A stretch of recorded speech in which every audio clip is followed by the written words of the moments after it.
More action coming at you on Championship Friday. It's the Grandmasters Mixed Final here. Surly out of Minneapolis, Minnesota, and Dial-Up based out of Charlotte, North Carolina. Two teams with 6-1 records. Two teams that also are quite familiar with each other. As we take a look at the bracket here, Theo Wan here with Danny Proby. Both teams having to win just by 2 points, the narrowest of margins to get to this spot. But as I mentioned, Danny, both of these teams have played each other before, and so this is going to make for an interesting matchup. Yeah, so Surly has had the edge a little bit in the last couple of years, but I really think with the wind conditions that we're seeing right now, not only in this stadium, but across all of the fields, will play really well into Dial-Up's offensive system. And we saw that yesterday. They run that hex-style offense, so if you're coming here for some hex, you've turned to the right place. And that is Dial-Up's offense. We're going to start also with Surly. Surly, on the other hand, has Alicia Carr. 4 goals, 12 assists, averaging over 2 points a game. I like that little extra added flavor for your players to watch. And yesterday we saw Phil Mantell tearing it up. Danny and I were on the call for this one. He had a great game. We had 22 goals, 12 assists, and almost averaging 5 points per game. And at this division, at this level, to be able to play this many games, to be productive across so many matches that are tight, it's incredible. So we're going to get a little look at Phil Mantell from the quarterfinal yesterday. Absolutely throwing dimes and making some really tough catches right in the end zone. The University of Tennessee Chattanooga product, throwing that little coin throw there. That was one of the more fancy ones we saw yesterday. I had to say, I am absolutely obsessed. Oh, very cute. Fans at home love to see it. And looking at the starting lineups, we like that. Looking, based on the lineup I'm seeing, I'm going to suspect Dial-Up is on defense. See if I'm right here. Alicia Carr, a big driving force for their offense. And my prediction has come true. Surly in white will be starting on offense, going right to left on your screen. Now, as we mentioned earlier, there's quite a bit of wind happening right now. The temperature also doesn't feel as hot as it's been. It's 63 degrees Fahrenheit or around 17 degrees Celsius for all of you Canadians that are watching. The wind has been pretty chill for most of this week, and we've seen a huge step up. There's also a lot of gusts happening, and so you're seeing a little bit more zone across the board in most of these games, and I think we're going to see even more increase of wind as this game progresses. You see the fans there enjoying, getting the Surly ready. Jerseys. Surly, a very iconic program. Lots of teams in multiple divisions. A storied program with lots of wins under their belt. Hoping to make another one today. You mentioned those semifinals wins against Dial-Up in 2024 en route to their title this year. They won 14-12 and then last year 13-12. So, hey, these are thin margins, and perhaps the win going to be an X factor here for both sides, both for the good and potentially for the bad. I know if you are a Hex fan out there, you're really hoping that Dial-Up is going to take this one away.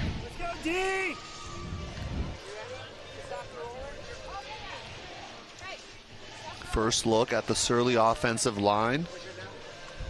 James Kennedy, number 84, has 19 goals coming into this game, so keep an eye out for him as well, along with Alicia Carr and some of their players on their team.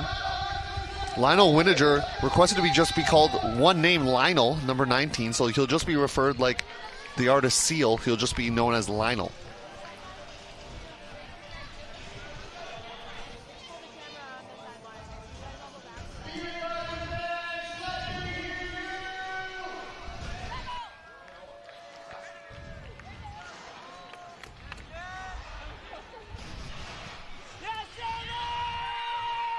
Pull is up, and here we go. Lionel sending things over to Carr. A little cyclone attack with the 2-3 cutters getting involved early. Hammer time. Working out for Surly there. Kennedy will find Lionel, but I think he might be out of bounds. Yeah, it's hard to tell if that 1 foot was down first. It actually looked okay to me, but it did not look okay to you. I would like to see a little replay. Here we go. Oh, yeah, it's hard to tell if the toe is maybe just kissing the line there. It's hard to tell. I kind kind of looks like it's in from my perspective. So what we thought was maybe going to be a turnover turned out to be a goal. And we did talk about the wind at the very beginning, and I'm sure all of you watching at home were able to see that kind of the disc popped up again at the last second. So a lot of that type of stuff is going to be happening this game. And so I feel like the people that are staying tight and able to read the wind are going to come out on top. Lionel Wininger rocking the iconic blue donut, the Blueprint logo out here. So any New York City fans know about that one.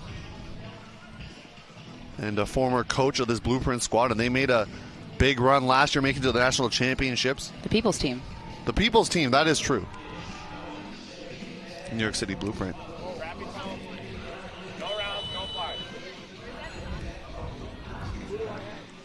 Dan Hunt was about to, or is set to pull, rocking the polo jersey out here. I like that as we get a look at some players taking in the festivities last night, especially the game under the lights. There were a lot of people trading jerseys, having some beverages and fun, and as games and championships start to wrap up today, it's going to be even better tonight.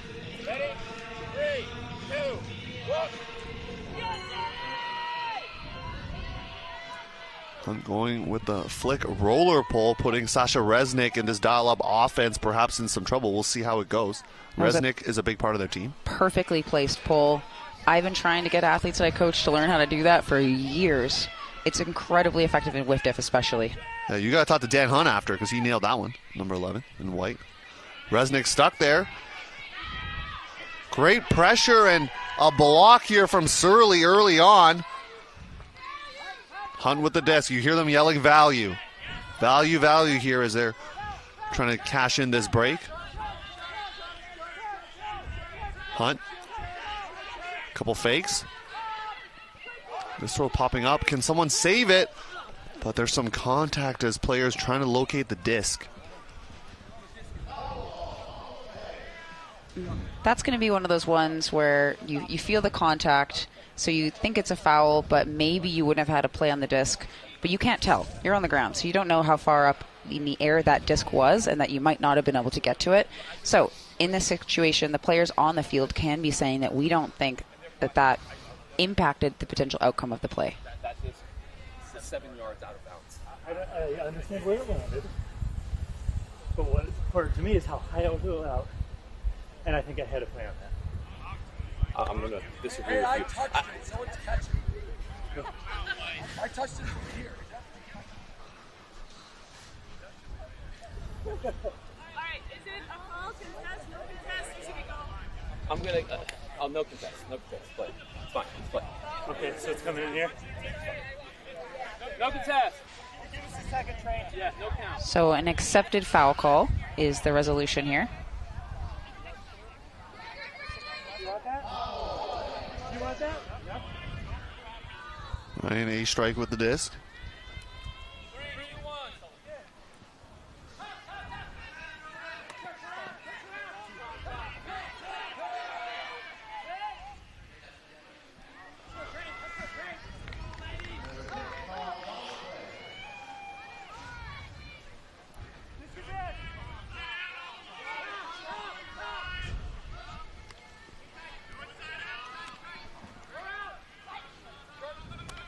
Alicia Morrison now.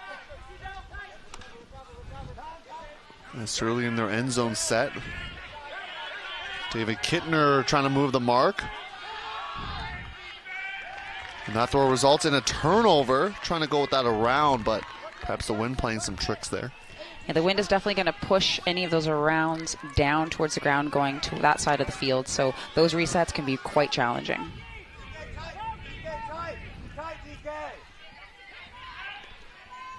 Tom Ditchfield. Handing things over to Mantell, our player to watch. Some players tangled up, resulting in a stoppage.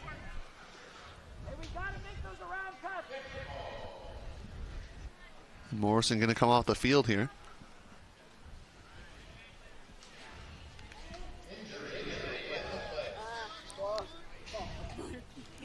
Going to get a couple substitutions here. Sarah Megiesi coming on for Surly, number 20.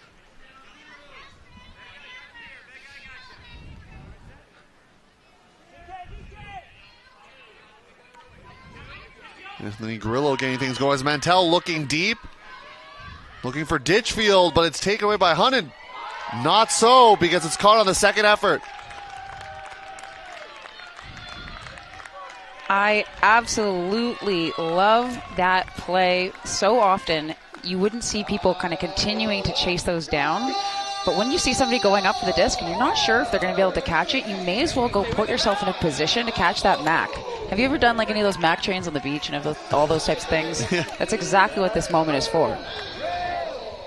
So Dial-Up just nearly kind of getting out of a potential getting broken situation and able to get the dirty hold. Sorry, the murky hold. Murky. We don't say dirty hold up cloudy, here. Cloudy. With a unclean. Some windy hold. There you go.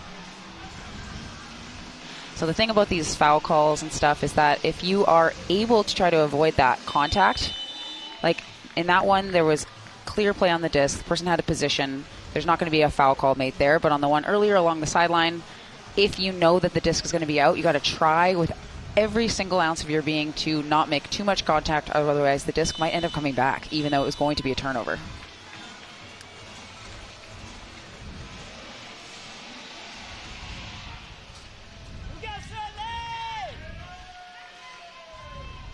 The wind affecting that pole as it goes out of bounds. I'm curious to see how many poles do stay in bounds here. We saw the roller pole they tried with Dan Hunt earlier. That was to great effect this one. Or excuse me, it's Dial-Up on the pole here. Shakar to pick up. We'll find out if they go with the roller pole the next time Surly is on defense.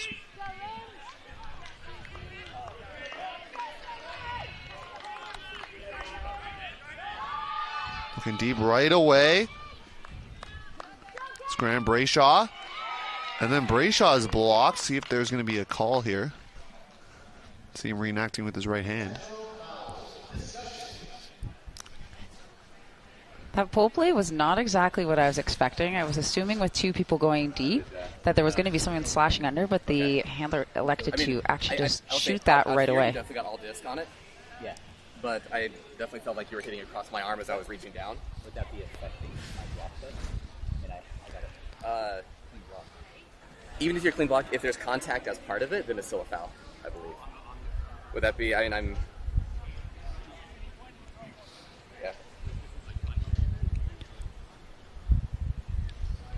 Players taking their time to think about the proper resolution of this. Foul's called. No contest. An accepted foul. So Brayshaw will continue to have the disc for Surly as they keep possession on this offensive point. Finding Carr as a reset.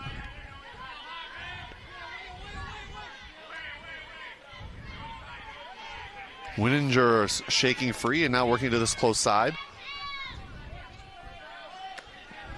Winninger again. Big fakes. And resetting it over to Hemish. So some lateral movement, but nothing vertical right now for the team from Minnesota until Hemish shaking his defender for the score. A nifty little jump cut to kind of get the defender on their toes, and it was able to generate a lot of space into that upline area.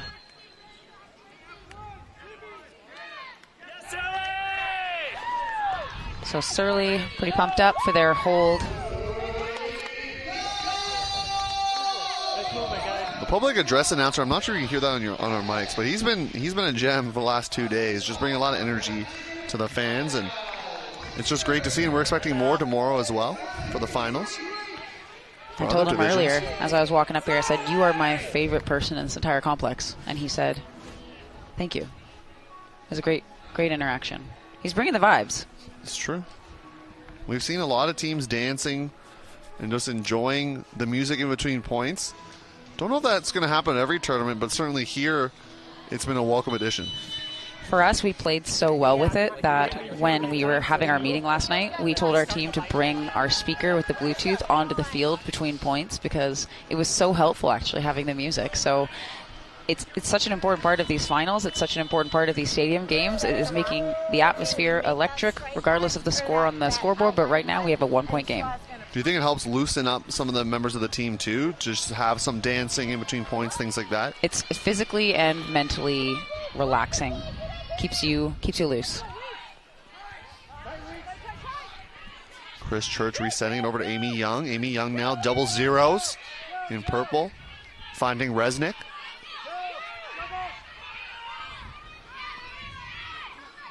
Everything underneath right now for this dial-up offense, and quite mixed up as they get called with the pick. I know they're running the hex style, but everything just pushing under there and causing some friction with picks. I would say that was more of the tornado offense. Okay.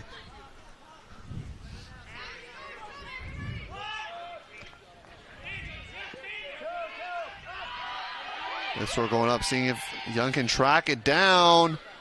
Almost there with the left hand. Excuse me, that was Del Balso trying to make the play. Yeah, again, kind of going this direction, it's going to be quite tough to track those discs because it looked as if the defender was in the right position, but it just picks up the last second and then it fades over your head. So another break chance for Surly. I know they're definitely going to be hoping to capitalize on this one. This huck going up, but two-hand block there from Chris Church. Like that he didn't smack it down, want to get the offense moving right away, but then in and out of the chest of Ditchfield.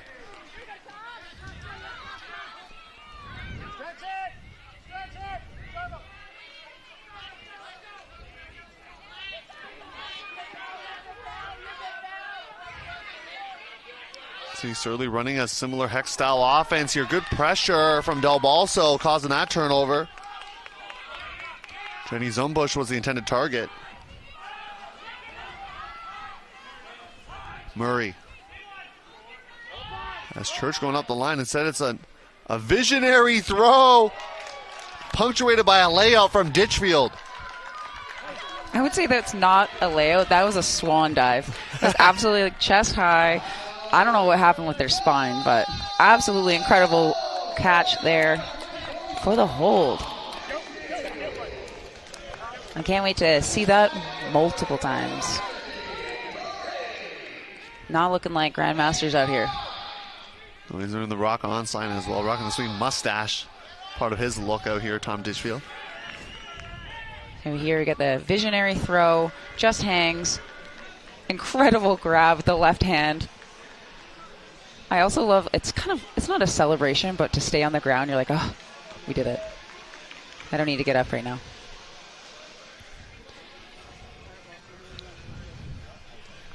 One thing I want to say about that one block that there was earlier in the point is that in these conditions, it is quite hard to run through the disc because the disc pops at random times, and so people typically will slow down to make these catches, which if you are a fast defender and you sit on that back shoulder, you're able to generate a lot of run-through Ds like we saw.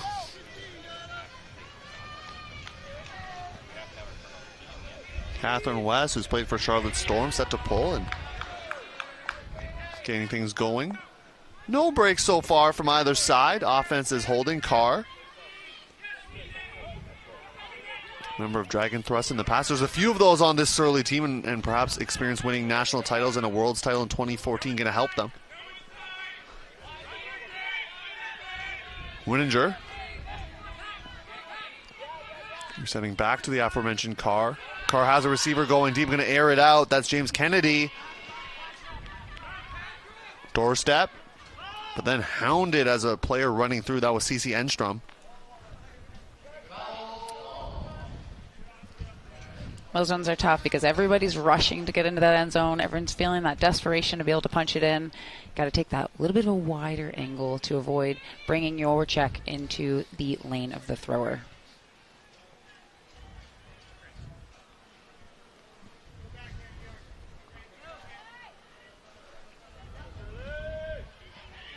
Kennedy now finds Wininger, now going up the line. Wininger faking, so didn't have a chance to get it back into the flick grip. Carr and West had stopped. I think there was a thought that there was a call on the field with the reset, but I don't think that they actually had made a call. Some confusion there, but Wininger, his second assist of the game, has a goal as well. Finding Josh Hemish. known as SWA, I was told.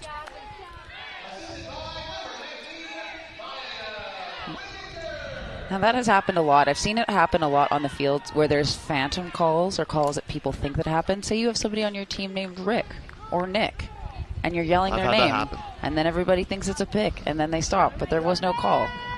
It's one of the interesting challenges that comes from being a self-officiated sport.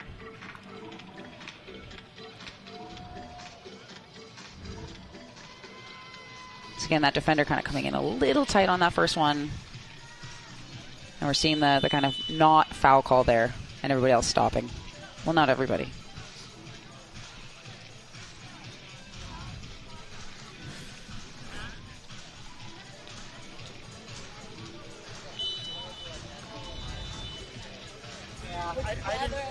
I didn't look at you on the first clip, so you can yell at me and be like, line up, but I think I didn't look at you till like 7.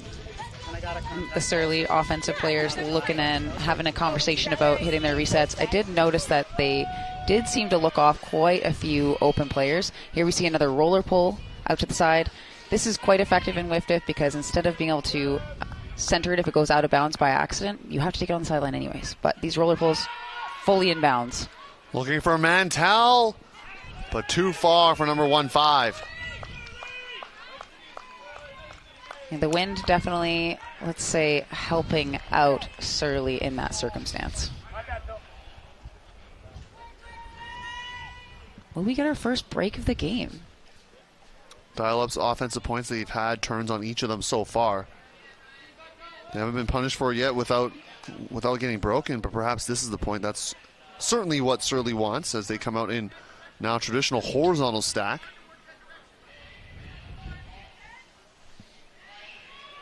Hunt walking this up. Calm and collected here.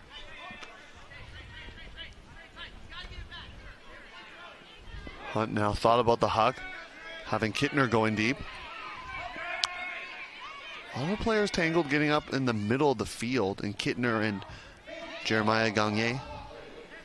I would love to see this reset kind of tuck behind to try to get that poach out of the way, or at least activate a little bit to kind of keep their attention.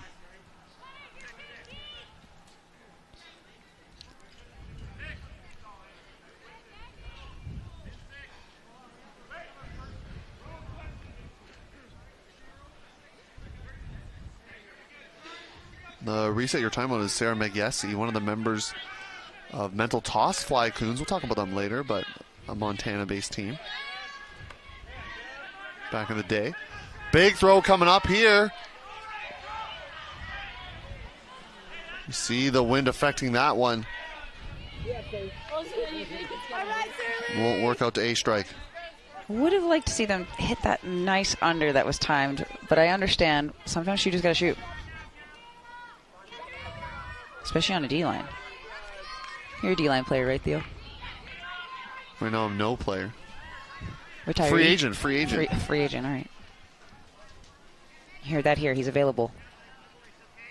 Not quite Grandmaster's age yet, but Master's eligible, so just putting that out there. Mantell has Church working really hard to get some underneath yardage. You see him just chugging along there, but now might be a injury situation. Perhaps the turf, you can see it a little bit there. Getting the best of his left foot. He looks like he's good to go.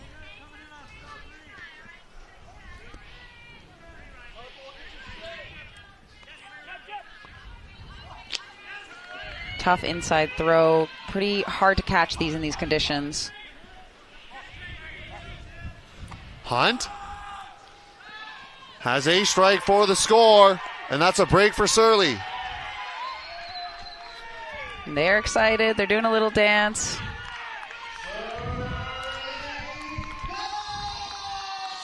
As an O-line player, it's harder to have those kind of choreographed celebrations because you're just doing your job. But if you're a D-line and you get a break and you have something choreographed, it is so fun to see. Ryan A strike, putting Surly up 4-2 here, and we talked about those razor thin margins in previous matchups. So by 2 and by 1 respectively. So certainly this matchup predicts to be close as well. Will Dial-Up go with similar O-line pieces here is the question. They were in a tight quarterfinals matchup that we streamed yesterday against Notorious Old out of Ontario, Canada. Spoke with members of Surly before the game, and they mentioned they're not really, I'm not going to say worried, but they're more of one of those teams that focuses on themselves, focusing on their game. Didn't really give me hints on if they actually scouted this Dial-Up side, but they have played them before. Yeah, it's one thing to scout a team, but if you know the team is going to be playing a specific style of offense, say Hex, you just got to play tight. You can slough here or there, but it's not too many things to key in on. It's pretty clear who their main shooters are. It's pretty clear who their main goal scorers are. So I wouldn't be surprised if they didn't do too much tape review. But maybe they heard our expert analysis during quarters.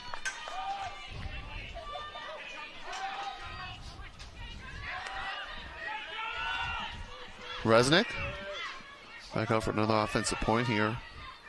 Working with Leah Barry. Barry, high stall.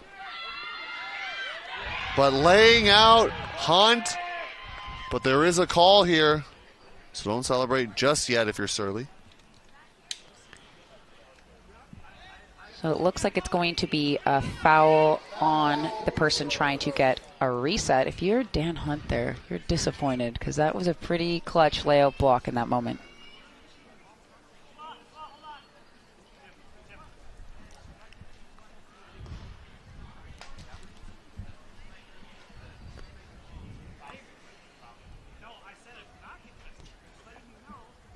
So they're having a little bit more of a heated discussion here. But you know what? We're competitive. As long as they're being respectful, it's an accepted foul. And there's a title on the line here, so you know the stakes are high.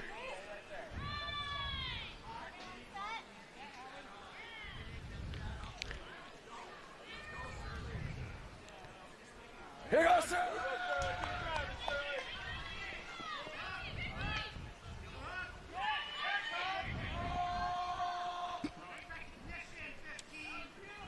Mendel showing things off, looking like he was trying to make the disc fly, but of course there was a stoppage. We're saying to Anthony Grillo. Grillo moving things over to Tim Murray. Tim Murray thought about the backhand, making his defender bite. Instead, big underneath throw to Del Balso.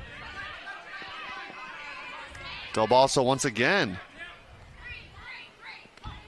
As Mantell, players a little bit close right now. Has Resnick going up the line, but just too far for number 25. Yeah, if we are able to make these throws, knowing that it's day 5 or 6 or however long it is into this tournament right now, knowing that it's not day 1 anymore. We don't got day 1 legs. A little bit more love, especially near the end zone. Hunt had that block earlier that was nullified by a foul called on one of his teammates. Here's some out calls.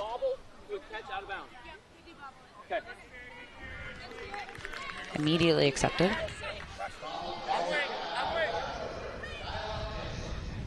Good spirit from both sides there. Bridget Daniels was the one who caught it, but out of bounds, according to Anthony Grillo, in his perspective.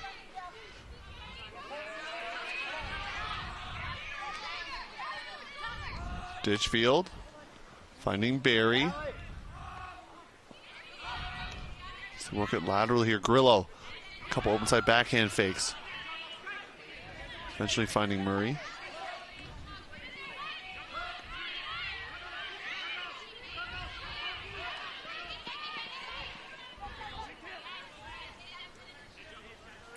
More going up in that open side space, leading to a pick call.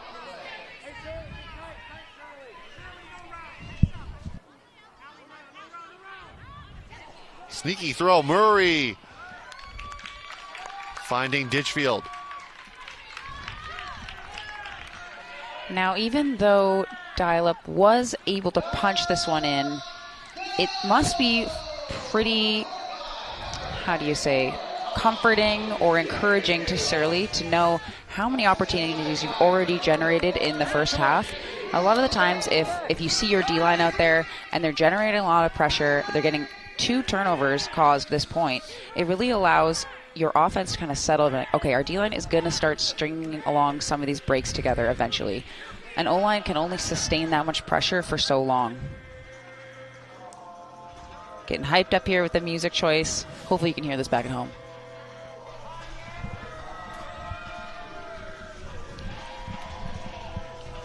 Let's go! What an experience for these players to have the PA system, PA announcer who's been awesome. We got the video board out here, the players' tent. There's a playground if you brought your children. There's lots of ample seating. Just a great venue here in Irvine, California. We got to look at him. There he is. That's the DJ Maestro right there. He's the PA announcer. He's a legend. He's taking requests, dropping names. Epic man.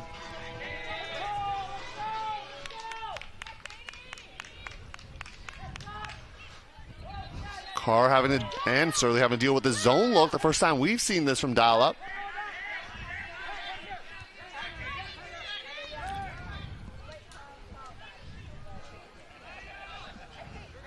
Enstrom on the mark.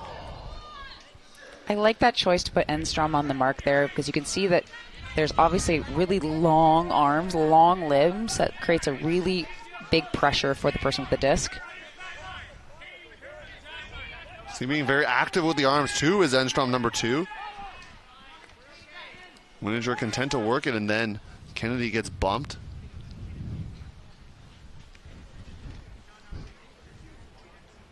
Running zones in mixed as a completely different and unique challenge than in other divisions because there is a lot of opportunities for mismatches when you do end up picking up in person. And it is challenging about kind of where you put certain people. And so I think that running zones in mixed is incredibly fun, challenging, and adds a whole new layer and dimension to the game.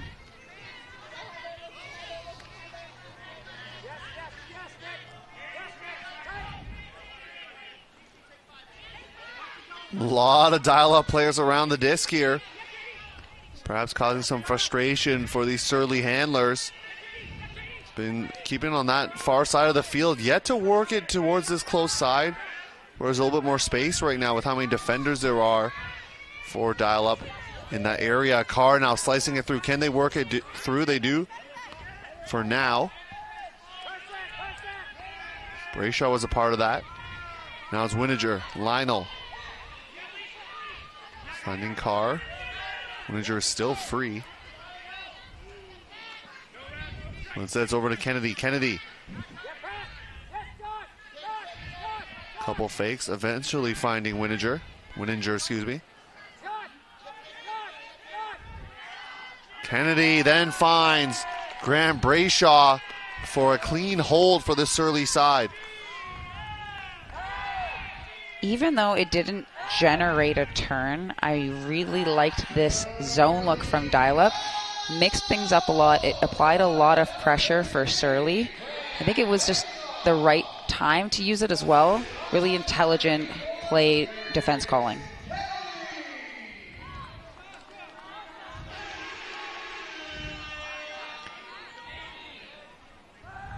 Dial-up doing a really great job of kind of keeping that disc on that sideline. And we kind of talked about how the marks were doing a really good job being active. They did switch the mark midway through, and then they were kind of taking away the dump from like in more of a person set. So kind of we call it an assassin in some places. You kind of take away that first immediate option. There was just the one time that little mid kind of inside out defender kind of pinched a little bit too much and they were able to kind of break it through. But other than that, I thought that that zone was executed really well.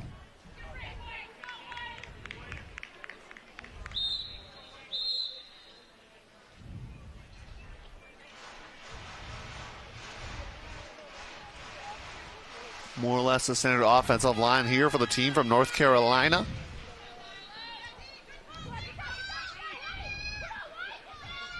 I remember Mantell yesterday in the post-game interview talking about how they do work hard and practice a lot together. So this isn't just throw together team. They're trying to get reps and continue to build, both at the USA Ultimate Masters National Championships and over here as well. This roll a little too high, and Surly will get the block. So now they have a chance to double up. this dial-up side. They go around. Jonathan Zagel is fouled by Mantell.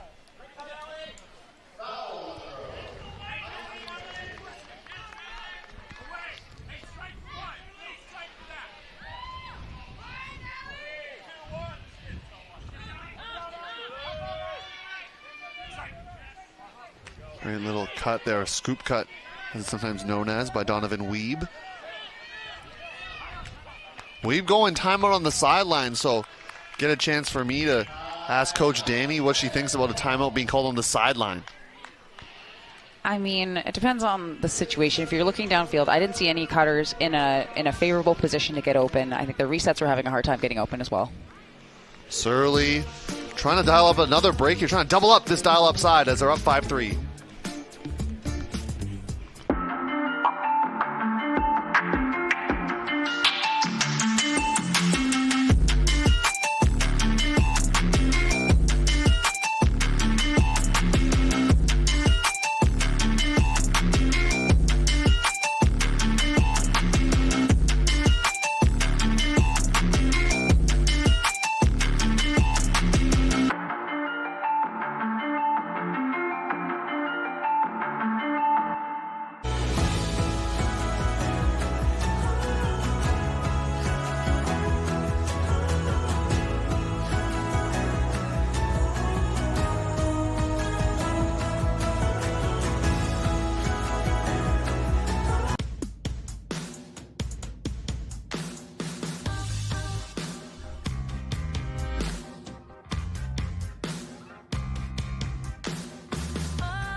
Weeb and this Surly D line trying to get another break here.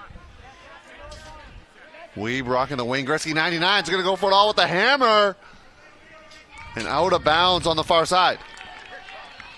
I think we just gotta hit those tight resets, even though if they feel a little close, and maybe the defender is kind of a little bit right on that back. If you put that kind of in their gut with a bit enough spin, they can get that disc moving.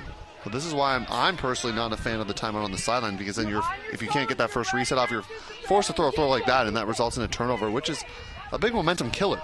I thought that first look was open, or that second reset was open, but you got to trust the thrower knows what they want. Mantell putting this one out. And Ditchfield will be the recipient of that throw, his third goal of the game, accounting for 3/4 of the scores for the dial-up side. Now, what dial-up was doing yesterday in their quarterfinal that I'm not seeing enough of today is in the second half more in that game, they were using more dribbling. We'll get another look at that hammer that kind of sailed out of bounds. But if dial-up is able to do a little bit more dribbling, a little bit more give-and-go action, they're actually going to make use of the spreading of the field that they have going on. As we mentioned earlier, they're running a hex, and so typically you have somebody that's posted up in the middle, and they're kind of isolated in that space. And it's just like soccer, it's just like other sports. Everything moves in triangles, so if you get the disc into the hat person, the first look is usually a give-and-go flip right back to that person, and you're trying to drive with small movement, and then you're off to the races. Right now, it's feeling a little stagnant. It's feeling a little bit less that they're trying to win at their legs and a little bit more with their throws, which right now isn't that surprising given that it's like day 17 million of this tournament. And people are probably tired.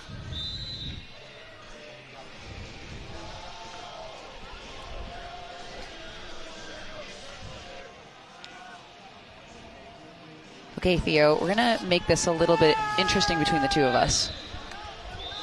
We're going to do a little wager. Okay, let's hear it. So, $2.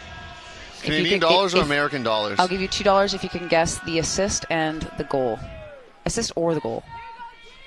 Of this next of score? This point. Okay. Alicia Carr is going to throw it to James Kennedy.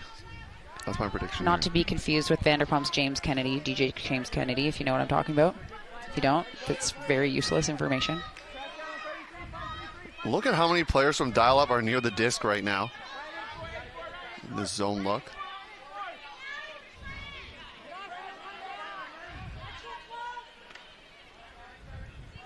And they got the disc onto the sideline, which is they want, but they got to keep that inside closed up so that they can keep the disc there. Wininger down the line, so prediction doesn't come true from my end as Brayshaw on the receiving end, but for Surly, they don't care about that because they just got a clean hold.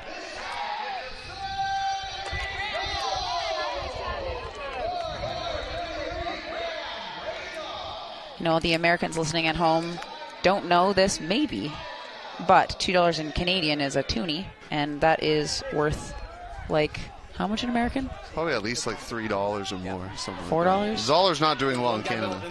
Has it ever? There was actually one day, I think, where the Canadian dollar was like 1 or 2 cents better than the US's. It's the best day. That was a long time ago, it sounds like. It feels like. It's like 140 now, I think. You can't tell Theo and I are both Canadian. Out here watching 2 awesome U.S. teams playing Ultimate in the U.S. All semifinalists were from the U.S. There were some Canadian club teams, and Dial-Up had taken down a Canadian club team in Notorious Old to get here. Well, they had to get to the semifinals and then eventually to the final. Okay, Theo, what do you think is going to happen at this point? Well, it's not one of my prediction. It's what I want to see. I need you to predict because this is money on the line. You got a whole toonie. Okay. Mantell to Resnick is my new prediction. All right. You got till half to get one right. There's that toonie's going back in my pocket. Grillo centering things, and now eventually in the hands of Leah Barry. Resnick. Up the line. Barry has a defender closing in. Swatted second effort. But Surly is there to make sure it doesn't happen. Jimmy Glader. See if Surly can treasure it on this point.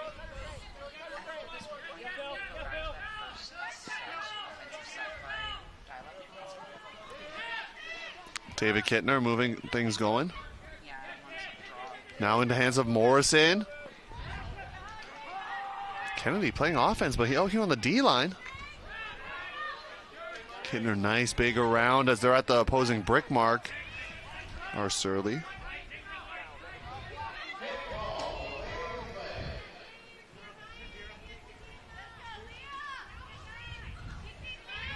And Joe Del Balso on the mark. Working against Morrison. Morrison sipping things ahead to Astrick.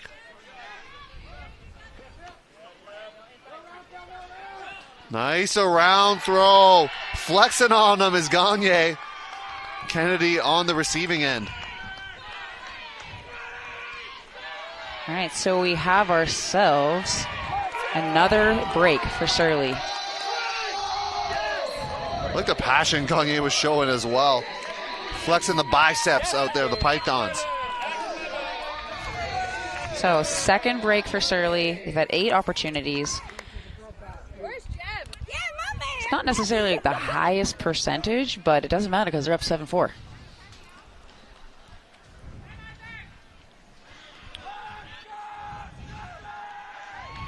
All right, we're going to see a little bit of the pull play here. We do have a timeout call on the field. So we're going to be talking a little bit about this hex motion here. And so we have the discs rather centered here, and we have the disc here. So in this circumstance where we are throwing the disc to the sideline here, often what I'm seeing is that these players are kind of making a chisel cut down the line. Whereas if we can fast forward a little bit, instead of making that cut up the line there, I would almost prefer, if we pause here again, for that person to bounce back here so we can get the reversal of the field to this side. Too often I'm finding that the offense is playing kind of in this little cone here, and the discs are getting popped up by the wind. So if they could work a little bit harder to drive up line and then actually reverse back the other way, they will be open, they'll be able to bounce it along the other side and dribble, I think, into a more optimal position.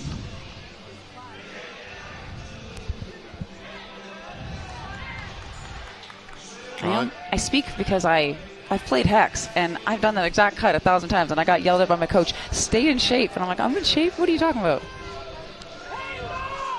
He didn't mean that kind of shape. I just very sensitive.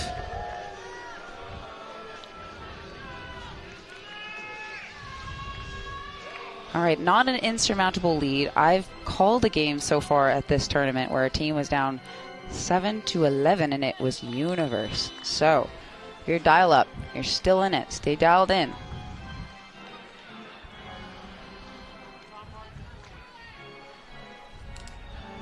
Woman matching point here. We haven't talked about it yet, but if you're new to perhaps the new rules, if there are 4 women matching players on the field, they are the one to pull. And I think that's been a welcome addition to the mixed game the last couple of years, Danny.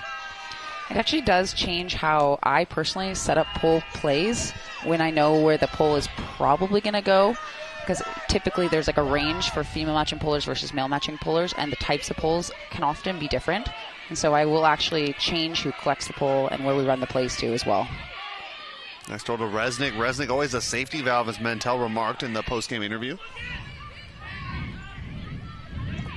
And has a disc once again.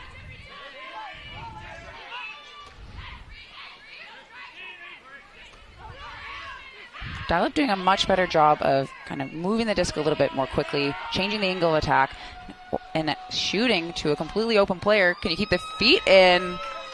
Ditchfield with the effort. And it's going to be ruled a score. What a grab from Tom Ditchfield. When that throw went up, I was like, that is an absolute dog. That wind made that catch so much harder than I was originally expecting. Get another look at it here. Absolutely incredible. Beautiful toe drag, and I'm actually not sure how they were able to keep that Frisbee in the hands after that ground contact. That's almost the hardest part. 3 assists for Tim Murray. That puts him at 20 for the tournament. The Niles Michigan product. I really wish that we could have some sort of highlight package of all the Masters players laying out for goals and then just laying down on the ground. Just staying down in celebration, or perhaps not wanting to get up there. I mean, 4 goals, taking a pretty big load for the team, so that's like you can have a little nap. But imagine the highlight video, every drop of the beat, they're just on the ground. It's hilarious. Speaking of beat, having a good time here. Music's keeping everyone in good spirits. 2-point game.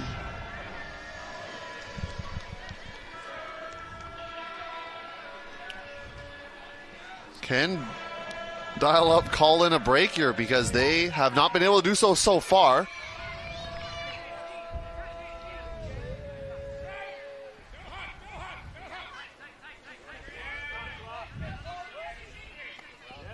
Carr finding Morrison. Morrison getting things right away to Kennedy.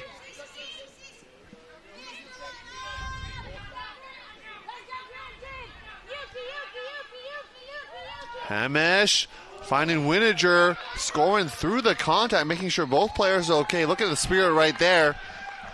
Surly takes half. Winiger having his fingerprints all over this contest. Great concentration to be able to make that catch, not only just in bounds, but knowing that the defender is right there. Obviously, they got a little tangled up, but when you know a gold medal's on the line, you can make it happen.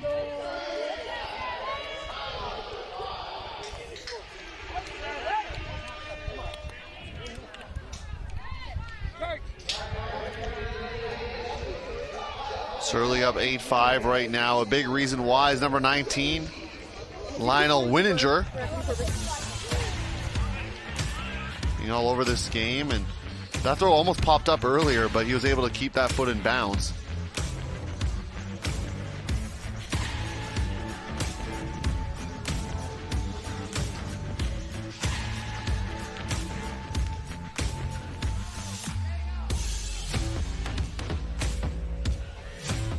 Doing it with the throws and with the legs as well as number 19, getting that pass most recently from Hemish, absorbing the contact as well from Jay Carter. Definitely incidental, but still contact.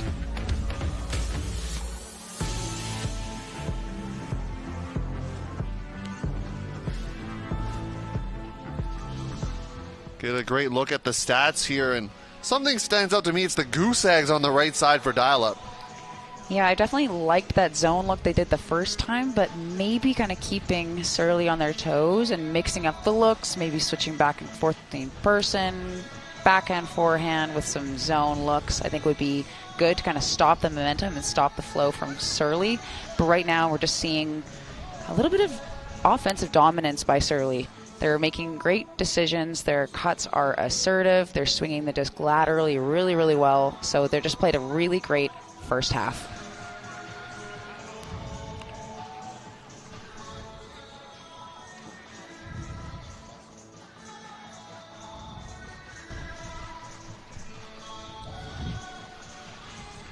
Surly up 8-5 here at half, and got a couple breaks now as we're going to be joined fieldside by a Surly coach and Zach Fleming. Zach, thank you for joining us here at half. And can you talk to us about the defensive game plan you had coming into this game?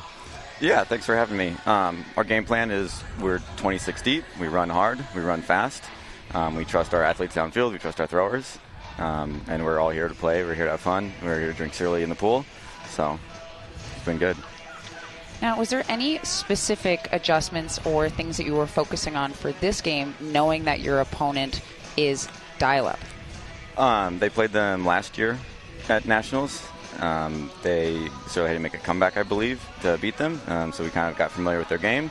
But we've been running the same thing against every team this tournament. We are, like I said, 26 deep. We run hard. We run fast. That's how we get our wins. Can you also talk about a bit about the Surly program and the legacy of that and the different teams that's a part of that grouping? Yeah. I mean, there's a Surly team from every division. There's countless players in the community that help with whether it's organizing events for the area, for the Surly community, or whether it's just having practice times and fields available, whether it's creating videos to have success. Really, whatever it is there's just a huge community of Ultimate players in the Minneapolis area, and we're super fortunate that we got 26 of them here with us today. I'm sure a lot of them are watching back home. And now as we take a look at the second half, what's the messaging to your team? Same thing we started with. We run hard. We're 26 deep. We trust our offense. We trust our defense. They keep turning it over. We're going to keep taking advantage and push until it's over. No bubbles. No bubbles. I like that. Zach, thank you for joining us and wish you the best of luck in the second half. Thanks. I've heard that speech one or two times from a captain saying, hey, it's not over yet. You got to keep the pressure going, and Surly hoping to do that as they're up 8-5 at half.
Get a great look here at the beautiful scenes in California, the home of the 2024 World Masters Ultimate Championships. You're, of course, watching the Grand Masters Mixed Final. Surly up 8-5 on Dial-Up here. We're joined fieldside by Chris Church of Dial-Up.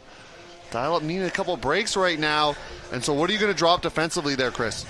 Well, we got to pick up our intensity on D. They're getting a lot of looks that they want right now. Our D is what got us to this game, and so we want to see more suffocating defense on their dump defense, their resets. And downfield, we got to get in position and make sure that they got to work to get those unders. And this is a team that you've seen before at multiple Masters championships nationally. So what have you learned from those games that you're bringing into this one? Yeah, this is a team that we've battled with a lot. I love the spirit that both sides bring. It's always a wonderful matchup. They've got the best of us, and what we've learned is that if we play our game, we can put ourselves in a position to win. And so we got to calm ourselves on offense a little bit, get a little more amped up on D, and we'll be right where we want with a couple of breaks. And looking at your logo here and your name, can you give us a little bit, a quick origin story of that name? Pretty unique. Yeah, we got together at a Mexican food restaurant at our first tryout, and Tom Ditchfield, who's been blowing it up for us, threw out Dial-Up as a name, a little throwback to our childhood when we used to get AOL and log in and hear that fancy little dial-up modem. So that's where we got it, and we've stuck with it, and we love it. I remember those days when you couldn't use the internet if someone was on the phone, so I get that. Get off the phone, Mom. Exactly. Thank you, Chris, and wish you best of luck in the second half. Appreciate it. I mean, we're looking at some good action in the first half with Surly making some big plays. We saw Hunt getting involved, but then, of course, Dub also able to catch that one. He had a layout block that was actually taken back as well. Ditchfield, 4 goals and making some layouts to make things happen. And both teams willing to go aerial throughout the first half, and certainly going to want to see that again in the second.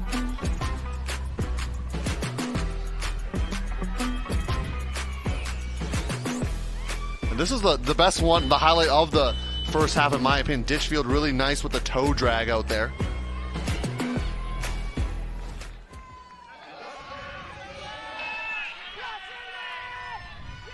Dial up back out here on offense.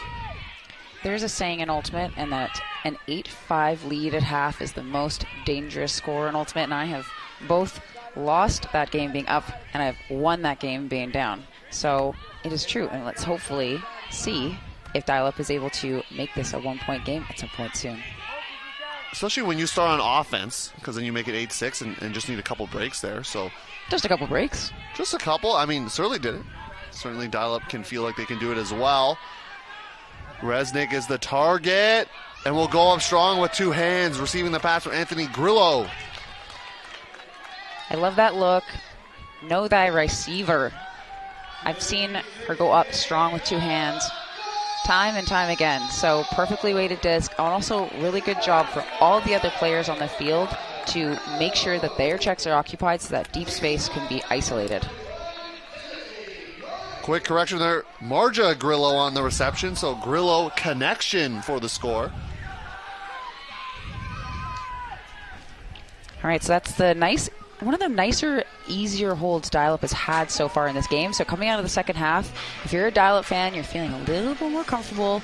Maybe they kind of made some adjustments with their lines at half when they had that time to kind of talk through some things. Now we can see if they can apply some defensive pressure on this Surly team, who offensively have been quite good. We've seen some sweet moves here by the fans. Everybody's already starting to kind of get into party mode, if you can't tell. It is Friday after all.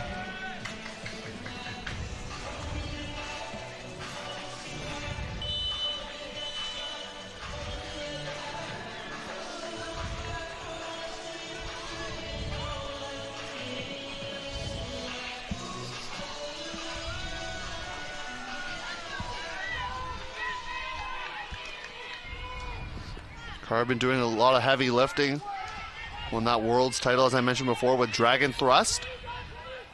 An iconic program in the Minnesota area. Is that up? It looks like it is. Hemish now airing this one out for Kennedy.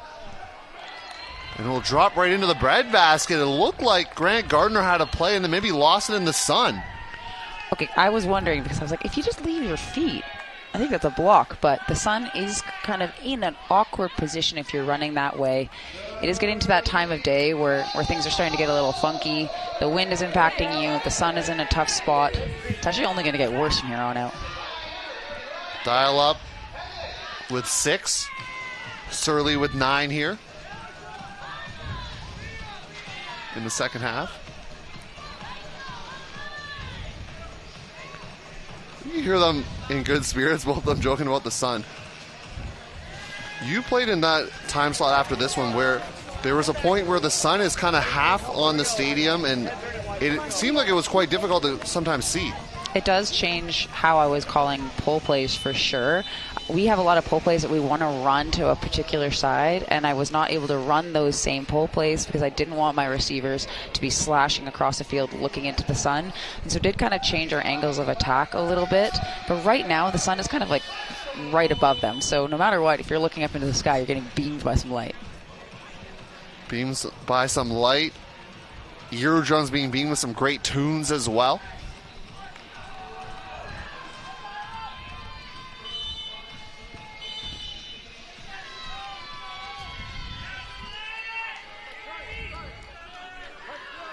Dial-Up had a smooth hold out at half. Seeing if they can do the same here. It's a woman matching point right now. Mantel going up the line, finding Tim Murray. Another clean offensive hold for Dial-Up. I don't know what they said in that halftime huddle, but they're like, hey, let's just start passing with our friends. Let's just relax. This is not any different than, say, league or practice. We're just throwing to our friends. They're getting open. We're making space, and we're making good choices. So Dial-Up seeming a lot more settled now, but they just need to start putting in some breaks.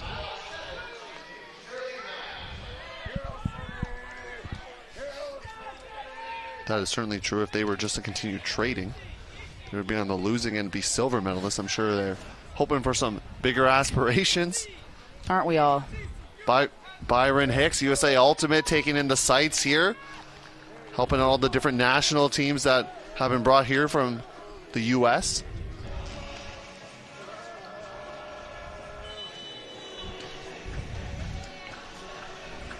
Seeing some awesome jerseys around the grounds here. A lot more colors than you see in jerseys nowadays. Nowadays, the kind of vibe is the clean aesthetic, maybe pinstripes. A lot of pinstripes. Here we got rainbows. We got our long shorts. Wait, are those back? No, but this is Masters. Do you it's remember very when millennial chic. The sublimation trend, it was just Crazy. Design everywhere. Design on design, something vomited color and pattern. It was MS Paint or something. MS Paint. MSN. I mean, people used to use that as well, the messenger.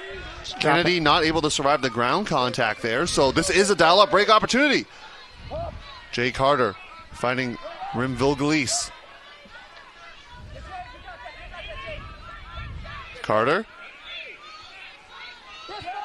Enstrom holding on to it. Absolutely incredible grab. I don't know why there's a stoppage right now. Awesome grab. I'm unsurprised. Enstrom is an absolute beast. This is the first break opportunity of the match for Dial-Up. And so Enstrom keeping possession. Big athletic player for them. We saw her on the mark as well in the zone, causing problems. I have to say, she's not dressed like a millennial. She's dressed like a Gen Z Ultimate player. Almost looking like she's rocking the Pit Vipers out there with the Sunny G's on.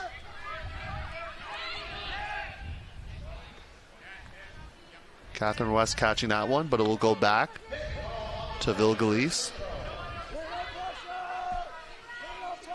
Former member of UCSB Black Tide is number 3. Throw to West is a turnover. Sometimes you see that same throw made, and often it can result in a turnover. It does right there for Dial-Up. An immediate turn back. If you're a Dial-Up fan, this is very exciting. And an immediate turn back. One turn deserves another, it looks like there. We're be-kinding and rewinding it here. It's a remix.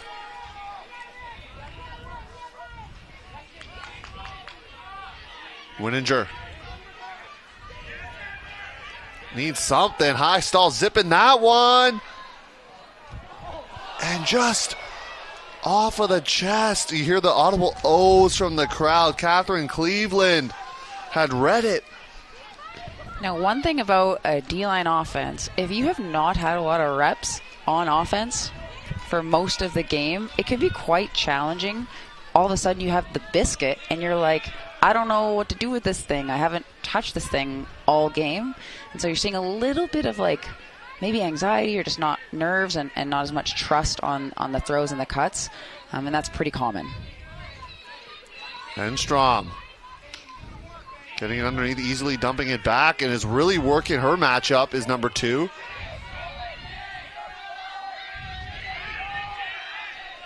Pouring it right to a defender, though. Looking for the bookends. And snagging it is going to be Kennedy once more. Third goal for number 84. After quite a few two-handed pancake drops in that point, for that to be scored with a one-handed snag, kind of moving away from you, is kind of funny.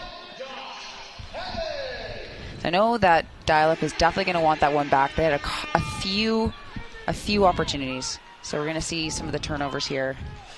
There's more than one. There was a quick exchange of turnovers. Enstrom, look at that body control right there.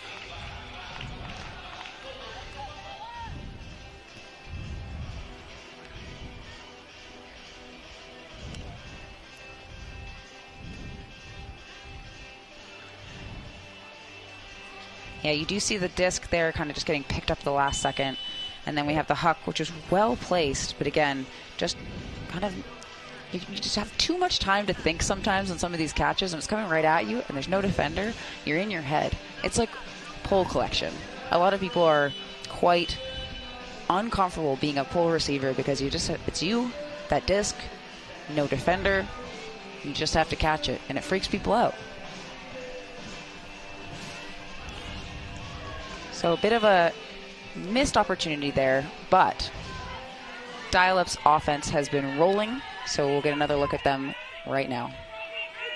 And if you got a quick glimpse of that, make sure you get your opportunity out to go to the jersey trading area. That was buzzing yesterday. I'm sure tonight it will be as well as more matches finish up. Almost there was Hunt. Church now out on the move. Resnick resetting it. Church is quite free. No one going deep, though.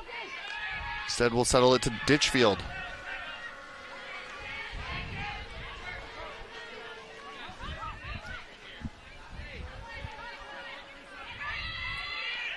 Ditchfield felt a lot of pressure. And Astrick, I'm not sure if he'll get credited with the block, but his pressure definitely made that happen.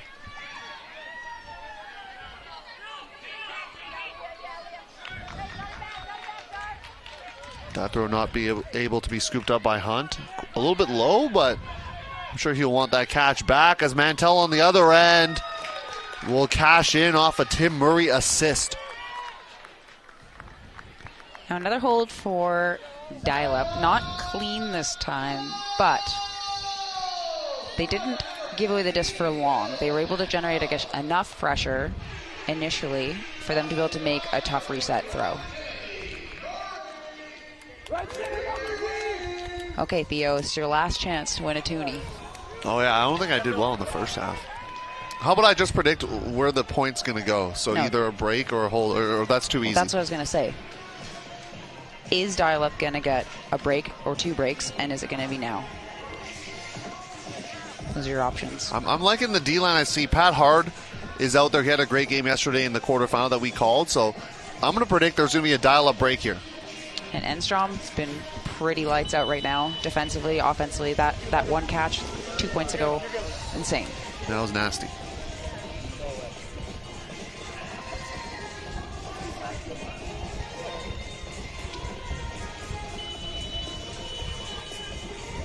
Often we saw Mantell and some other offensive players cross over yesterday, so a little bit surprised.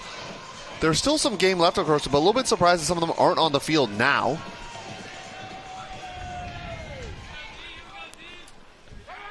It's a man matching point out here. Carr finding a slashing Hemish. Carr's done a great job as the main hand there. But it's Enstrom. Who else but number 2? Now this is great field position for a Dial-Up. Good cut from Gardner. Gardner going around. Finds Nick Dunbeck.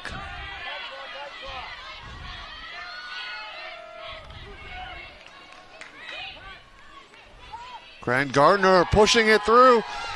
Finding Yuki Dunbeck. And, hey, don't call me a prophet, but I predicted a Dial-Up break, and they do just that. I mean, I made it pretty easy on you. It was like a 1-to-1, but that being their first break of the game, maybe that was a good prediction. So great defense by Enstrom here. And I really like the cutting that Dial-Up was doing around the end zone. They weren't just using the kind of more typical textbook up line and drive type cuts. They were using the space and reading the defender a little bit. And right now we're dialing it up because we got a break.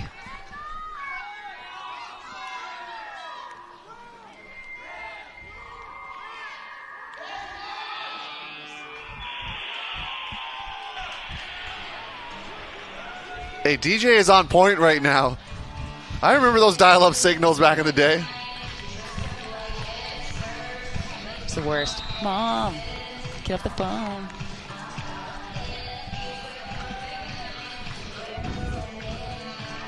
All right, 1-goal game. I feel like I'm the late come from behind whisperer for commentating. All of the games I've commentated, there's been a team that feels completely in control, and in the second half, it's always a 1-point game. You're welcome.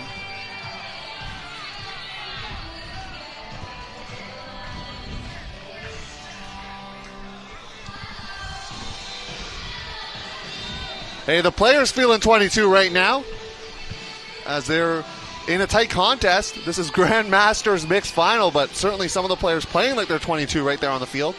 I don't know about you, but I'm feeling 42 out here. Oh. You just killed the vibe of the song. Oh.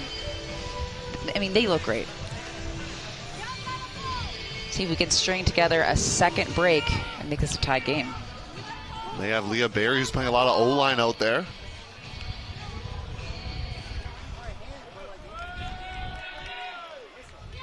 Yuki Dunback, who just caught the goal back out on the field. So double duty on D-line. Looking deep for Graham Brayshaw. Not in just yet. Little give and go, but it's a low throw from Kennedy. Maybe partially touched as well.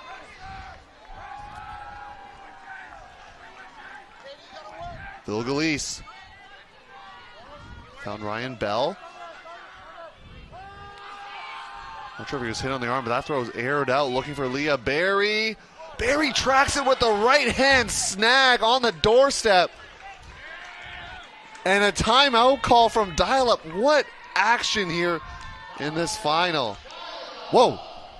What an incredible grab. I love that throw too. Isolated receiver. If you trust them, absolutely go get it. But one thing, if you are all the other receivers that didn't just throw it and aren't the one going to go catch it, trust that your player is going to go get it and sprint down the field. Because you know that they're going to be alone. They're going to have to burn a timeout or get stall counted. I love that. That's my favorite. It's like the easiest goals to score is when your check is watching and you just go run it down. And another look at the turn here. It does look like maybe it was touched a bit or just the follow through of the arm. I think Bell got a piece of that, it looked like, the defender. And then here's another look at the throw. Absolutely incredible job reading this. Trailing edge grab. You know, honestly, a smart timeout. Your adrenaline's racing. You just had to hit the deck to make that grab. No one in sight. I like the timeout call there. We are a little bit judgmental of timeouts up here. This was a good one. We got to have something to talk about.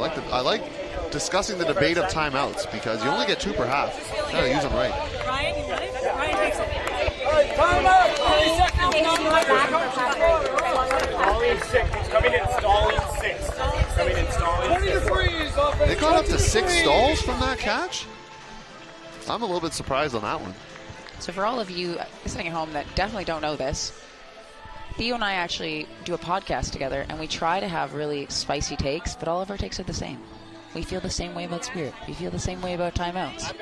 It's very boring. What about the stall count here going up at 6? That did not feel like 6 seconds to me. Yeah, well, I guess at the time that you're on the ground to getting up, I could see it. That's something that some people don't do. They don't start counting stalls until people stand up. If a person does a big layout, get counting right away. See a poach in the lane right now from Surly on that open side, and the stall count is rising. Vilgalese is the dump. Pat Hard to the left of Vilgalese. Vilgalese going up line. Hammer. And a turnover for Dial-Up.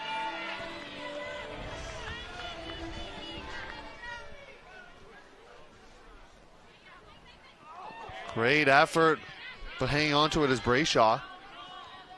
But a travel is called. Heather Gardner, the one calling the travel on Carr.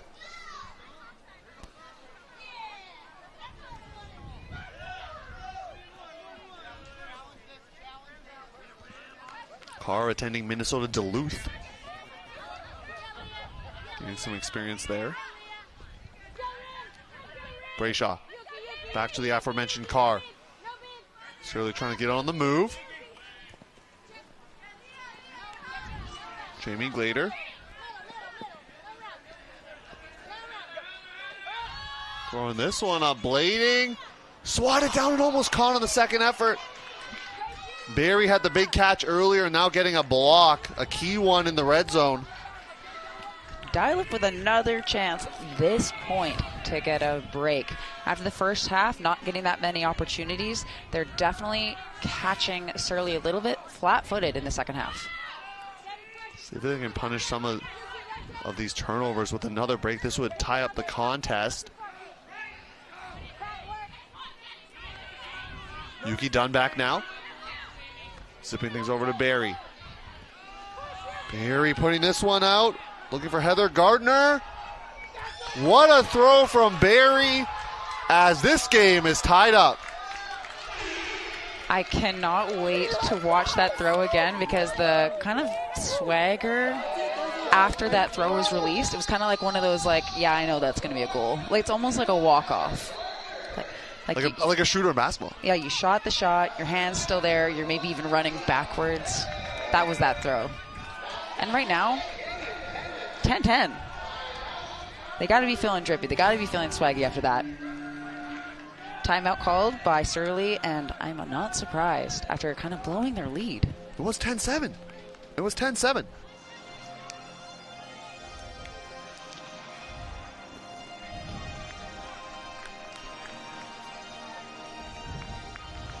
That throw going up, finding Heather Gardner for the score. And we just mentioned, Surly was up 10-7. They've given up 2 breaks.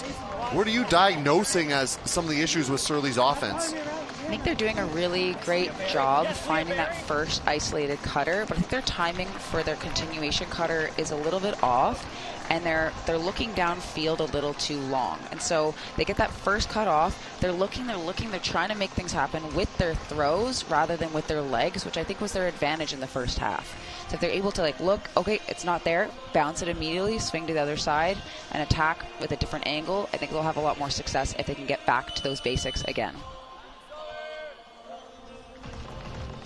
Game's not over, though. We're tied. I'm the Universe Whisperer. You're saying every game you've called has been close, right, this weekend? Yeah. Or this week? Just good ultimate out here.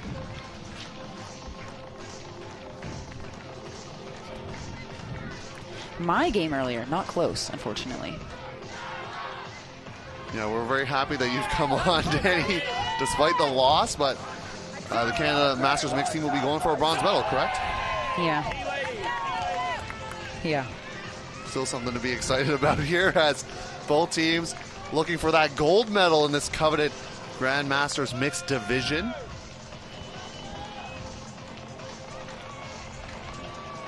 Sasha Resnick appearing on the field, okay. Phil Mantell, so their dial-up, of course, is going to put Enstrom out there. Who else? Why not? It honestly looks like she hasn't slowed down at all. I think it's the power of the sunglasses. The steez is strong within her. And that is something, I make that in jest, but I've noticed a lot more players are wearing sunglasses. When I first came up in the game, I was told don't wear sunglasses because players can't see where you're looking, but I've seen that become more and more common. Yeah, I personally don't like it when people wear sunglasses, but if it super negatively impacts their game, I can get over it.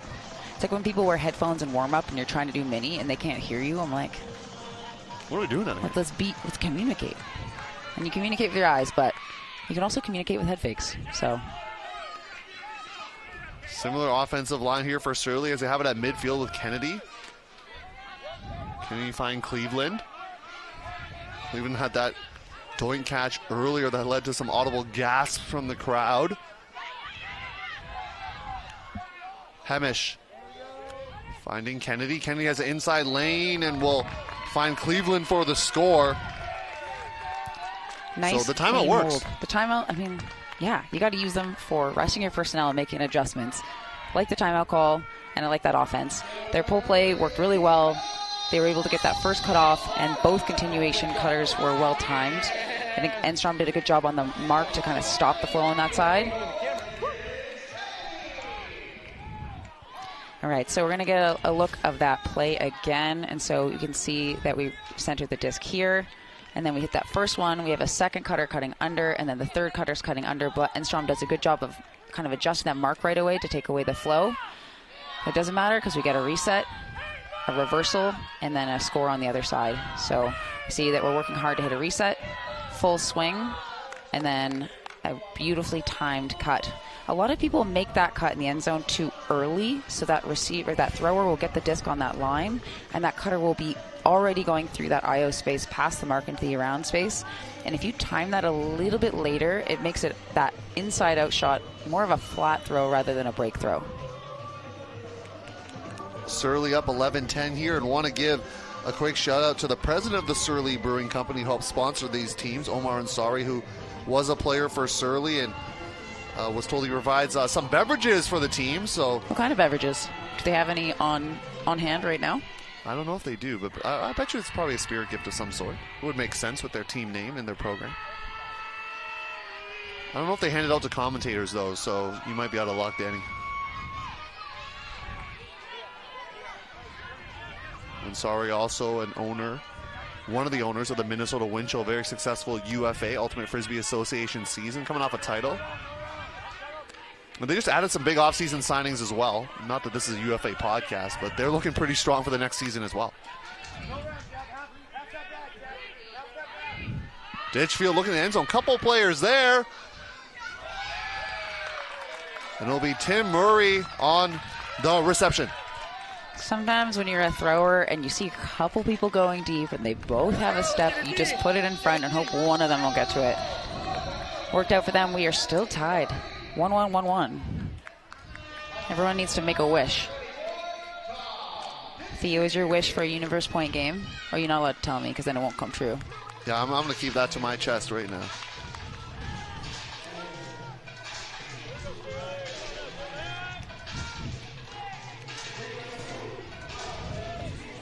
You can't see this at home, but Theo is attempting to Dougie, and he's being judged by people.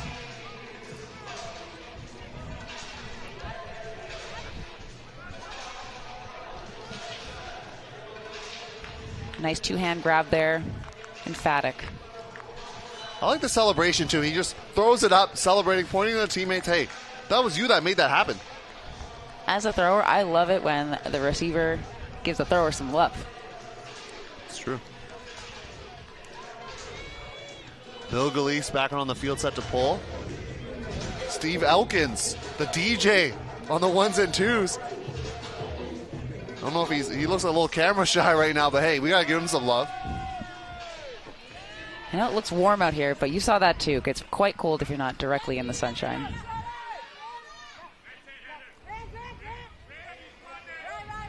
Kennedy, big underneath chunk yardage. Good catch under pressure from Glader. Carbon, that stay-at-home handler for Surly, the rock for their offensive line. Now it's Cleveland. Inside the car. Player downfield on the turf. I like that little inside shot. It's about to kind of open things up, but of course the pick, the pick makes it a little bit stagnant again, and that's okay. Heading towards the latter stages of this game. This game is to 15.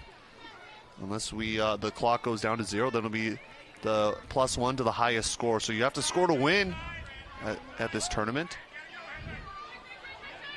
Winiger finding Carr up the line. Surly holds. Now, Theo, you're an opinionated person. I am. Would you say that's true? Well, it depends. Depends what it is. Okay, tell me your opinion on not having to score to win a game. It is one of my least favorite things related to Ultimate is watching a team. I'm not going to say what organization has done this before, but having a national championship where the final is decided by the second place team scoring the last point, and then the first place team getting scored on but winning because it was hard cap. I'm not a fan of that. Yeah, it kind of kills the vibe. It really does. And also kind of kills the photographic finish, the videographic finish. Of Also any the comeback score. attempt too, because if with the +1, you have to score to win. So a team could come back if they're down, let's say 14-11 or 13-11 in game of 14. And now we understand why you want to have those rules in pool play when there's time caps and say it's super windy and things go over time. It can actually mess with your schedule quite a bit. I feel like once you're in bracket play, there needs to be accommodations. I agree. You should have to score to win. These comebacks are exciting. You have teams starting to get momentum, and then another team just wins because of the time. This game already has seen that because Surly was up 10-7 at one point, and now it's 12-11. So dial up, certainly bringing some momentum here. This is a woman matching point.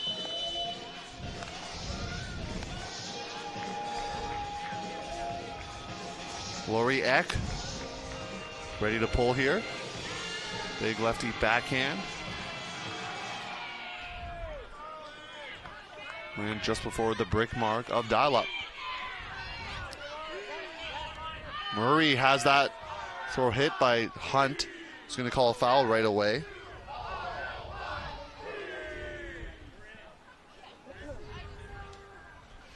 Hunt, part of this team that was second at the World Master Ultimate Club Championships in 2022.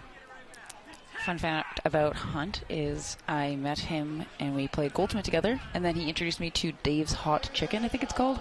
Well, I've heard of that. I've heard of that restaurant. It was the best fried chicken I've ever had in my entire life, and I can't stop thinking about it, and it was like 7 years ago. Left a great It's a impression. California thing, so I think we'll probably get it. This throw pops. Good pressure there from Jolene Munsterhuis. Hunt thought about it and now goes with the huck. Was he fouled on the mark either way? This throw's looking good. And it's a break for Surly. Brayshaw will receive it for the score. Big throw from Hunt. That throw was definitely fueled by Dave's Hot Chicken. Spicy, spicy forehand, perfectly placed in the end zone. Bringing the spice right now is Surly. And now if you're dial up, we've talked about the opinions of the timeout. Do you call one right here? If I'm coaching, I would look at my O-line. I would read their faces. I'd say, do you need one? Sometimes, as an O-line player, I feel like, no, I want to get back out there right away. And so I kind of like lean on my leaders to let me know what they're needing that moment. Maybe they need a rest, but maybe they don't even want time to think about it. Because sometimes that time to think about it lets you stew, lets you start feeling a little sorry for yourself. Whereas if you just get back on the line, you're like, okay, this is what we're going to do next. We're focusing on next and not before. So, to answer your question, neutral. To answer your question from the dial-up side, they're saying, no, we don't need a timeout. They're back out on the line.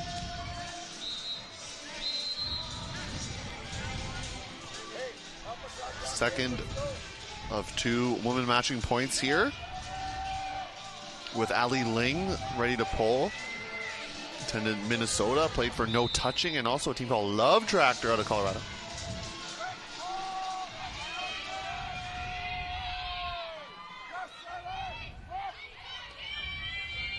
Young finding Grillo.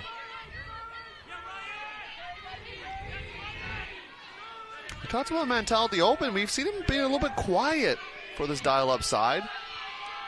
Grillo trying to fake out the poach and then eventually finding Resnick in the underspace. Excuse me, that was Marja Grillo.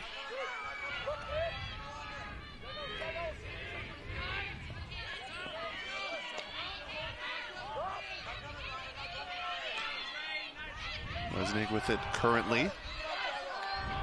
See, Amy Young very close to Grillo, and this throw pops, misread by Surly. Ditchfield putting this out for Mantel, but it dies in the wind. You know you're going to want that one back. It's so tempting when you see your receiver, but with the wind going where it's going, it's pushing it, it's popping it. Sometimes it's better to fake and then hit it under or something, but I would have shot that too. Ling on their own end zone right now trying to get out of it.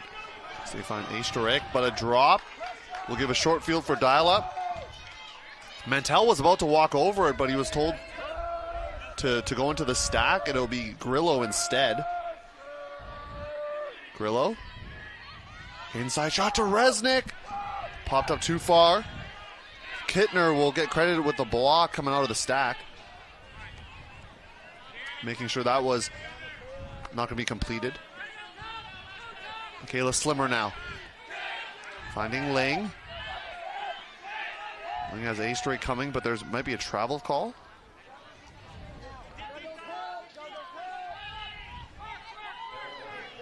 Pick called. Stand corrected.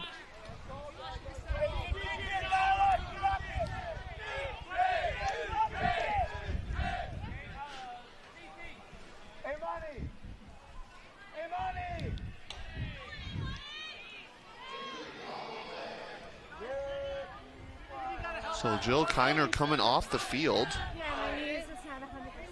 Cece Enstrom coming on the field for dial-up. It's probably the substitution I'd also make. Trying to make a defensive presence move here. Coming in was Alicia Morrison for Surly. A drop there from Kittner. He got the block out of the stack, but he has the drop there. Resnick finds Grillo.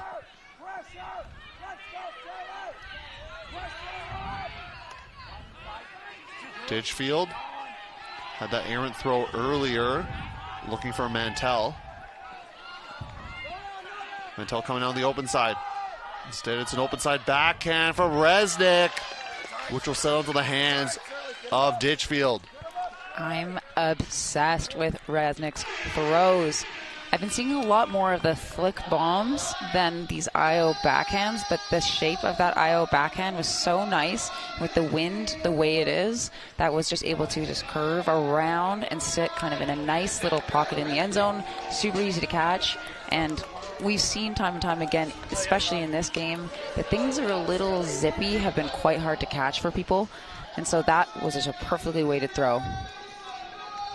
Seen some Surly fans here in the audience. They have the great Grandmasters Open team as well. They're out here. Now, I know a lot of the Surly teams, not this one, but a lot of the Surly teams do also play Hex. And so they're able to maybe understand a little bit about the offense that Dial-Up is running. But we've got some turns here, and then we're going to see this beautiful backhand into space. 3 defenders in the area, but when a throw is that perfect, there's nothing they can do.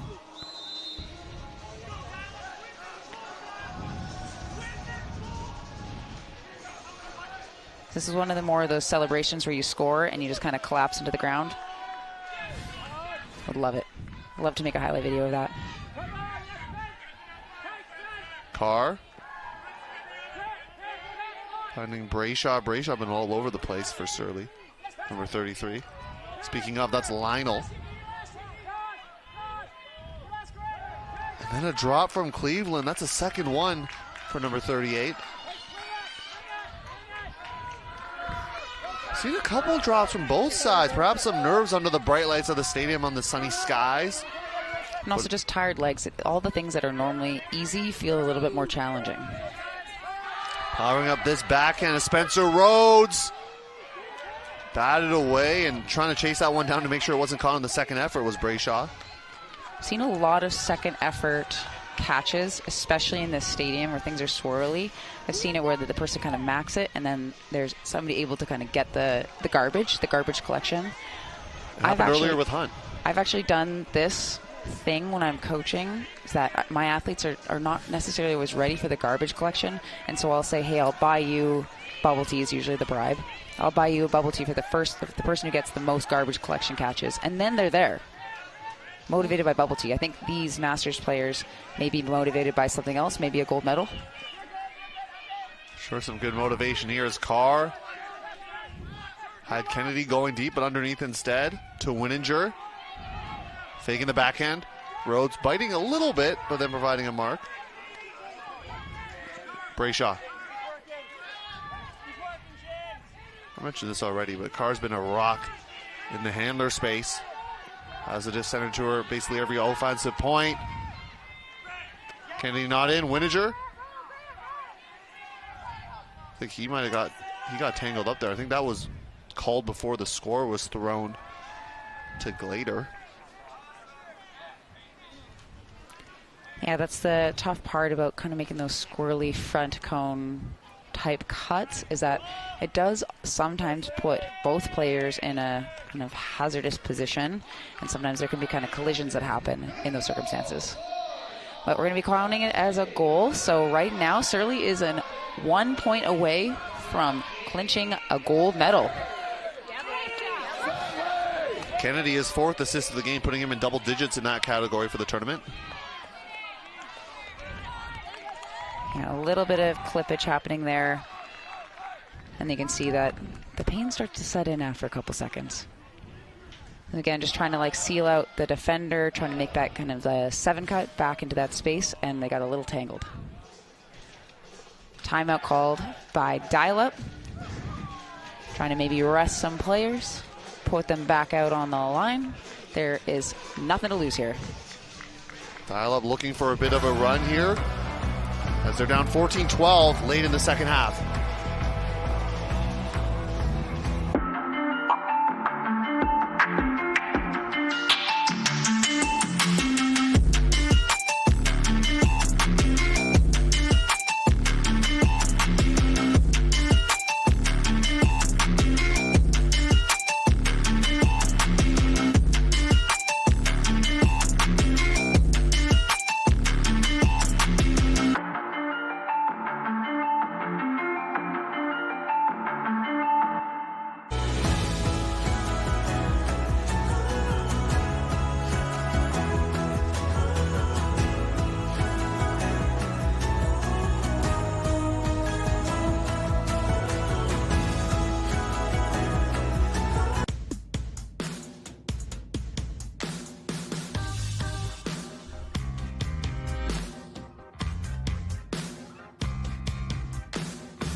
Irvine, California, the beautiful site, Great Park Soccer Complex for this championship of the Masters variety. This is the Grandmasters mixed final.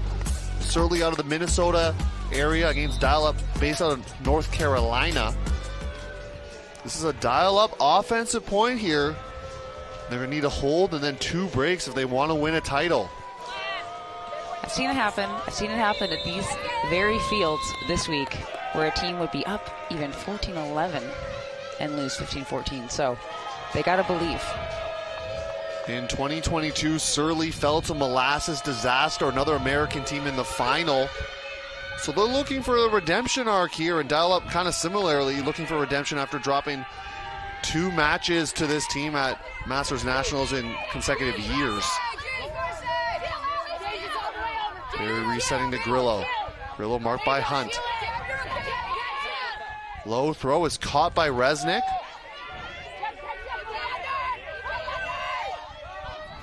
Church. Power position, but we'll reset it back to Grillo.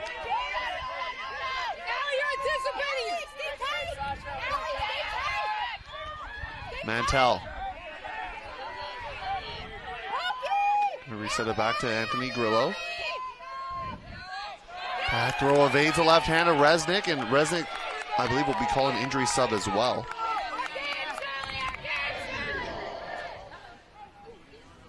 Yeah, it's pretty hard. I mean, the grass feels good to play on, but I think if you are to bid like that, with one arm stretched out, it can be kind of painful, especially your body it's played a bunch of games.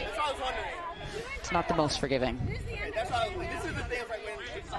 Enstrom going to come in.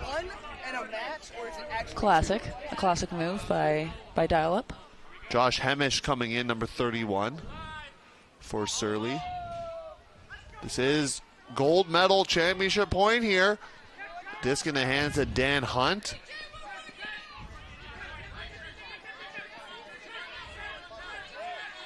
High stall. Oh, big reset. Who's he looking for? Might have been Hemish, but he looked a bit confused. Really not a lot of options. I could see that Hunt was kind of surveying around to see what to throw, and the last-minute decision was a little bit of miscommunication.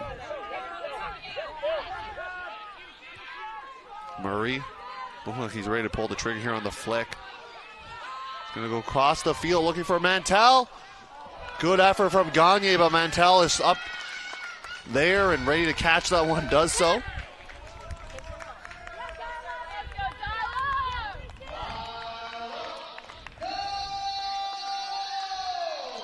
All right, if you're a dial-up fan, you're pretty pumped up right now. They were on the brink of elimination here. They were able to get that Frisbee back and punch it in for the hold. Now they just got to go break. No worries. Often teams in practices will often do games to 3. So this is a game to 3 here. You just scored the hold. Now you got to get 2 breaks. Just like that, game to 3. That's it. It's just a game to 3. No consequences. There's nothing on the line. It's just a game to 3. That's what they got to say to themselves, I think. It's a great defensive effort there. See the passion from Murray.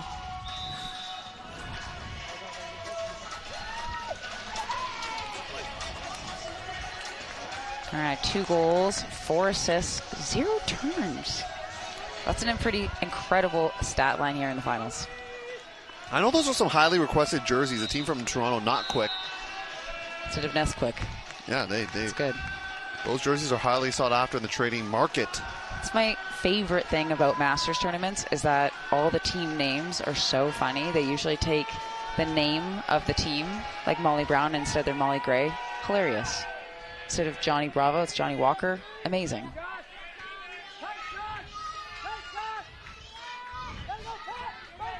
Brayshaw finding Carr. This is championship point here. Hemish looking for it all, but it's taken away by Dial-Up.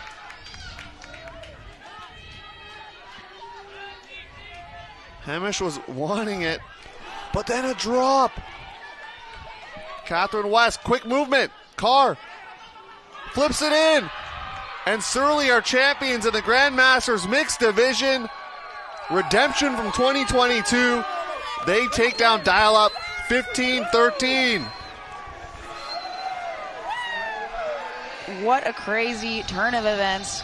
We had a great catch block in the end zone to kind of like an immediate turn right way and then an immediate score. Surly absolutely so pumped up. They probably have tons of people watching back home. Super proud of them. Probably they got kids, they got moms, they got dads, all the fans. Minnesota stand up, you know. Another close game here. Hope you enjoyed watching because I enjoyed calling.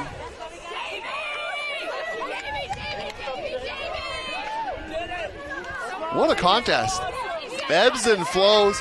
At one point, it was 10-7. Surly getting the hold to win there to win 15-13. Drama here in Irvine. You see, this is one of the things you know about sports. Jubilation on one side, devastation on the other. That's just the nature of the game. See the little drop there at the end. Quite a few drops in this game, but again, unsurprising due to the kind of swirly conditions that we're experiencing. But what a grab to finish it off. I love that celebration, the flying celebration for gold. Soaring on the wings, the Eagles to victory here. And you also like to see how Surly attacked right away. They knew that the body language was down for Dial because they just had a short field turnover in their end. And Surly just went for it, went for the kill shot, and they got the W here. Taking a look at the game stats, Surly a few more clean holds and certainly more break chances, getting 3 of them compared to Dial-Up's 2. But remember, Dial-Up had struggled to get any break chances in the first half. Yeah, to go from 0 to 8 in the second half is an incredible improvement. And also, I think the clean holds coming out of half were really instrumental in Dial-Up staying in this game. And at the end of the day, this was a game won by 1 break. There were so many kind of execution errors back and forth, big plays back and forth, but it always comes down to just 1 break. One more time that you punch it in than the other team. Right now we are joined in the commentators booth with Brian Gissel from WFDF and BC Ultimate. Shout out. He's just vibing with us because we're good fun up here. he gives thumbs up.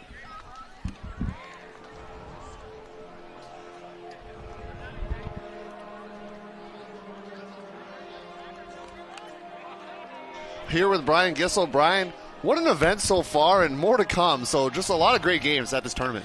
Amazing event so far. Really shout out to the organizing committee down here, Grant and the whole team. The venue, Great Park, is a great park. He said that at the opening ceremony. It's fantastic. So many fields in this stadium.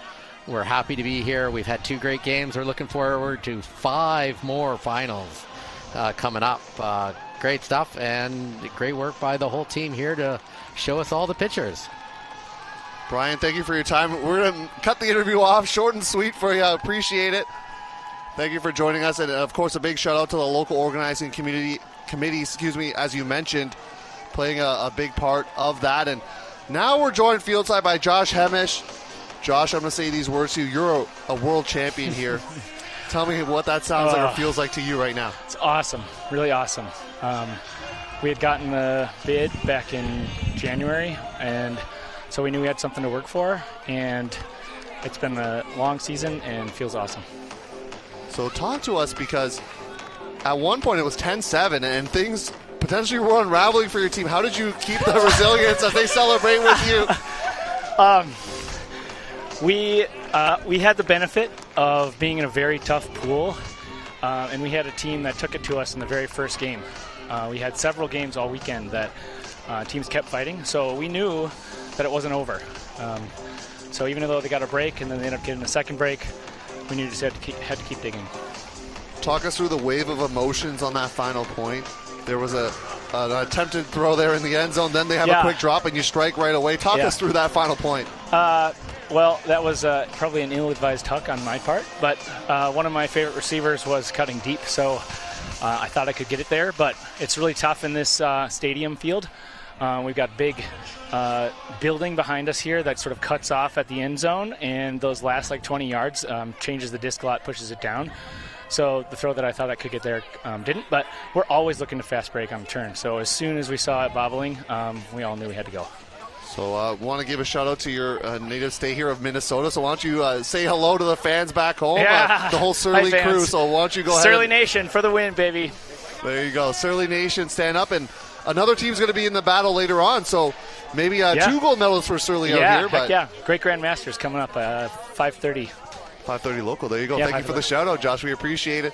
Congratulations again. Thank you. You're a world champion. Thank you. Thank you.